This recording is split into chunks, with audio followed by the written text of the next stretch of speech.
ఇప్పుడు ఐబొమ్మ రవిని రీసెంట్ గా పోలీసులు ఇంకా విచారిస్తున్నారంట.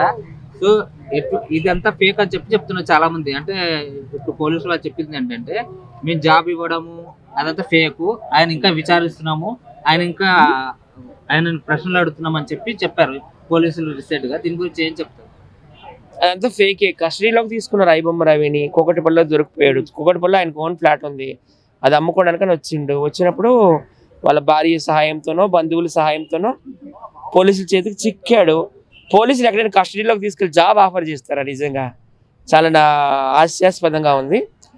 కానీ ఆయనకి ఏదైనా ప్రభుత్వం మంచి పోస్టులో పెట్టి ఒక మినిస్ట్రీ పదవి ఇచ్చి రాష్ట్రాభివృద్ధికి దేశాభివృద్ధికి ఉపయోగపడేలాగా ఆయన జ్ఞానాన్ని ఉపయోగపడేలా చేసుకోవాలని నేనైతే కోరుకుంటున్నాను. ఆయన చేసింది అయితే కరెక్టే కదా. కొంతమంది పేద ప్రజలకు సినిమా చూపించాడు కదా. సినిమా చూపించాడు కరెక్టే. కొంతమంది ఏంటంటే ఆయన ఎలా పోర్ట్రేట్ చేస్తారంటే జాబ్ వచ్చేసింది, ఇంకా సెంట్రల్ గవర్నమెంట్ ఒక ఆఫర్ ఇచ్చింది అని చెప్పి చాలా మంది చెప్తున్నారు. దీని గురించి మీరే? లేదు, అట్లా చేయరు. ఆయన నిందితుడు కాబట్టి అట్లా ఆఫర్ చేస్తారు, ఆఫర్ చేయరు. కానీ అట్లా ఊహాగానాలు వస్తాయి, తెలిసిందే కదా. యూట్యూబ్లో కొన్ని ఫేక్ యూట్యూబ్స్ అని అట్లా రాస్తున్నారు. విచారణ అయితే జరుగుతుంది, కానీ ఆయనకి పూర్తిగా ప్రజల సపోర్ట్ ఉంది కాబట్టి గవర్నమెంట్లు ఏం చేయలేవు. ఠాగూర్ సినిమాకు ఉదాహరణ. ఠాగూర్ సినిమాలో చిరంజీవి గారికి ఉరిశిక్ష చేస్తారు. సేమ్ చిరంజీవి కూడా సేమ్ టు సేమ్ చేస్తాడు. డబ్బున్నోళ్ళు కొట్టి పేదవాళ్ళకి పెడతాడు, రాబిన్ హుడ్ టైప్లో. ఈయన కూడా అట్లానే చేశాడు కాబట్టి ప్రజల మద్దతు పూర్తిగా ఉంది కాబట్టి ప్రజల మద్దతు లేదు, పెద్ద పెద్ద నాయకుల మద్దతే ఉంది ఆయనకి. సో ఎవరేం చేయలేరు ఆయనకి. కొన్ని కోట్లు సంపాదించారు. ఎక్కడ చూపిమ్మనండి? వైజాగ్ ఇలా ఇల్లు చూడండి ఎలా ఉందో.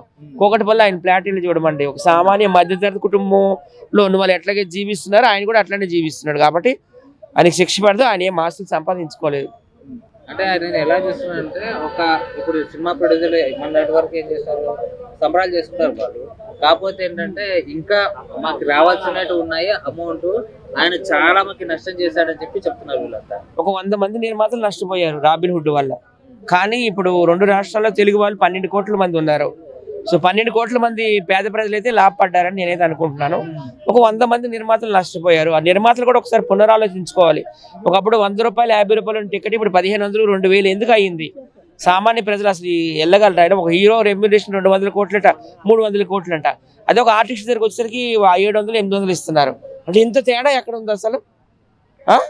అదే హీరోల కోసము ఈ ఫ్యాన్స్ అందరూ కూడాను ఎంతో కష్టపడుతున్నారు, బట్టలు చింపుకుంటున్నారు, ఎంత కష్టపడుతున్నారు. వాళ్ళకు కూడాను ఆర్టిస్టులకు కూడాను ఒక 2000 ఇస్తే 3000 ఇస్తే ఎంత సంతోషిస్తారు. 700 ఇస్తున్నారండి ఇప్పుడు ఆర్టిస్ట్, జూనియర్ ఆర్టిస్ట్కి. అదే హీరో చూస్తే 200 300 కోట్లు తీసుకుంటున్నాడు. సో ఎంత తేడా అంటే 200 300 కోట్లకి వాళ్ళు ఇచ్చే కాల్ షీట్లు ఎక్కువ ఉండవు. మా అయితే ఒక 10 రోజులు 15 రోజులు అంతే. రోజుకి ఎలాగలేదంటే వాళ్ళకి ఎంత 30 కోట్లు ఎంత పడుతుంది అనుకుంటాను నాకు తెలిసి. సో వాళ్ళు అంత హై రేంజ్లో తీసుకునేటప్పుడు ఆ కళాకారుని కూడా గుర్తించాలి కదా. ఒక పాట పాడితే 10,000 5,000 ఇస్తున్నారట. చాలా మంది సింగర్స్ చెప్పారు, గీతా మాధురి లాంటి వాళ్ళు కూడా. పాట పాడడం ఎంత కష్టం. ఇప్పుడు సినిమా ఏంటంటే మొత్తం డబ్బంతా 300 కోట్ల హీరోకి ఇస్తున్నారు, ఒక 100 కోట్లు డైరెక్టర్కి ఇస్తున్నారు, హీరోయిన్కి ఒక 20 కోట్లు ఇస్తున్నారు, విలన్కి ఒక 20 కోట్లు ఇస్తున్నారు, మ్యూజిక్ డైరెక్టర్ ఒక 20 కోట్లు తీసుకుంటున్నారు. మిగతా వాళ్ళందరికీ 500 700 1000 రూపాయలే. సో ఈ పద్ధతి మారాలి. అసలు రాజమౌళి గారు వచ్చినాక మొత్తం సినిమా ఇండస్ట్రీ మొత్తం సర్వనాశనం అయిపోయింది. ఆయనే అసలు ఒకప్పుడు పూరి జగన్నాథ్ గారు అయితే 4 రోజుల్లో సినిమా తీసేసేవారు. తక్కువ బడ్జెట్తో, నీకు తెలుసు, ఒక 20 కోట్లు 30 కోట్ల బడ్జెట్తో ఆయన తీసేసేవారు. అందరూ కూడా హ్యాపీగా ఉండి సినిమాలు కూడా పూర్తి అయిపోయాయి సక్రమంగా. ఇప్పుడు 1000 కోట్లు 2000 కోట్లు అంటున్నారు. ఒక 5-6 సంవత్సరాలు సినిమాలు తీస్తున్నారు. ఆర్టిస్టులు కూడా ఒరిగింది ఏమీ లేదు. సో తక్కువ బడ్జెట్లో సినిమాలు రావాలి. బలగం మూవీ ఎంత తక్కువ బడ్జెట్లో తీశారు, అది ఎన్ని కోట్లు సంపాదించుకుంది. సో డైరెక్టర్లో సత్తా ఉండాలన్నమాట. కోట్లు పెట్టినది మాత్రం సినిమాలు హిట్ అయిపోవు. అందులో కంటెంట్ ఉండాలి, కథ ఉండాలి, అన్ని బాగుండాలి. అంటే మేము డబ్బులు పెట్టేది అందరికీ కదా, మేము ఒక్కరం తీసుకోవాలి. వాళ్ళ 5 కోసం పెట్టుకుంటారు. ఆ 4 టైటిల్ ఉంది కదా, ఆ 4 కోసం. ఆ 4 ఎవరంటే ఒక హీరోయిన్, ఒక హీరో, ఒక మ్యూజిక్ డైరెక్టర్, ఒక విలన్. వీళ్ళే ఈ 4 5 బతుకుతున్నారు. కానీ కళాకారులకి అయితే ఏం అందడం లేదు. ఈ భారీ బడ్జెట్లు అనేవి ఇప్పుడు ఇంగ్లీష్లో తీస్తారండి. ఒక టైటానిక్, జురాసిక్ పార్క్ ఇవన్నీ ఉన్నాయంటే అవి ప్రపంచవ్యాప్తంగా ఆడుతున్నాయి. 800 కోట్ల ప్రజలు చూస్తున్నారు ఆ సినిమాని. మన తెలుగు సినిమాలు ఎంతమంది చూస్తారు? వాళ్ళు అంత బడ్జెట్ పెట్టారంటే ఒక 1,00,000 కోట్లు 1000 కోట్లు ఒక అర్థం ఉంది. ప్రపంచవ్యాప్తంగా ఉన్న 205 10 దేశాల వాళ్ళు థియేటర్లో రిలీజ్ చేస్తారు కాబట్టి వాళ్ళకి అంత బడ్జెట్ అవుతుంది. మనకెందుకు అంత అవుతుంది అని నేను అడుగుతున్నా. సో ఇప్పటికైనా హీరోలు బడ్జెట్లు తగ్గించుకోవాలి. అందుకే హీరోలు చులకన అయిపోతున్నారు ప్రజల చేతిలో, అంతే కదా.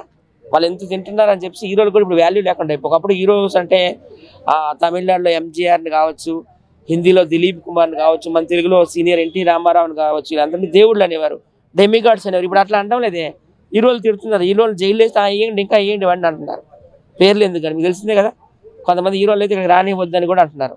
సో అలా అయిపోయింది పరిస్థితి, హీరోలకు వాల్యూ లేకుండా అయిపోయింది. సో హీరోలు వాళ్ళ రెమ్యునేషన్ తగ్గించుకోవాలి, కళాకారుల రెమ్యునేషన్ కూడా కొంచెం పెంచాలి. మరీ 700 800 కాకుండా రోజుకు ఒక 2-3 వేలు పెడితే నేను కూడా సంతోషిస్తాను, అందరూ కూడా సంతోషిస్తాను, అందరూ బ్రతకాలని నేనైతే కోరుకుంటున్నాను. Thank you.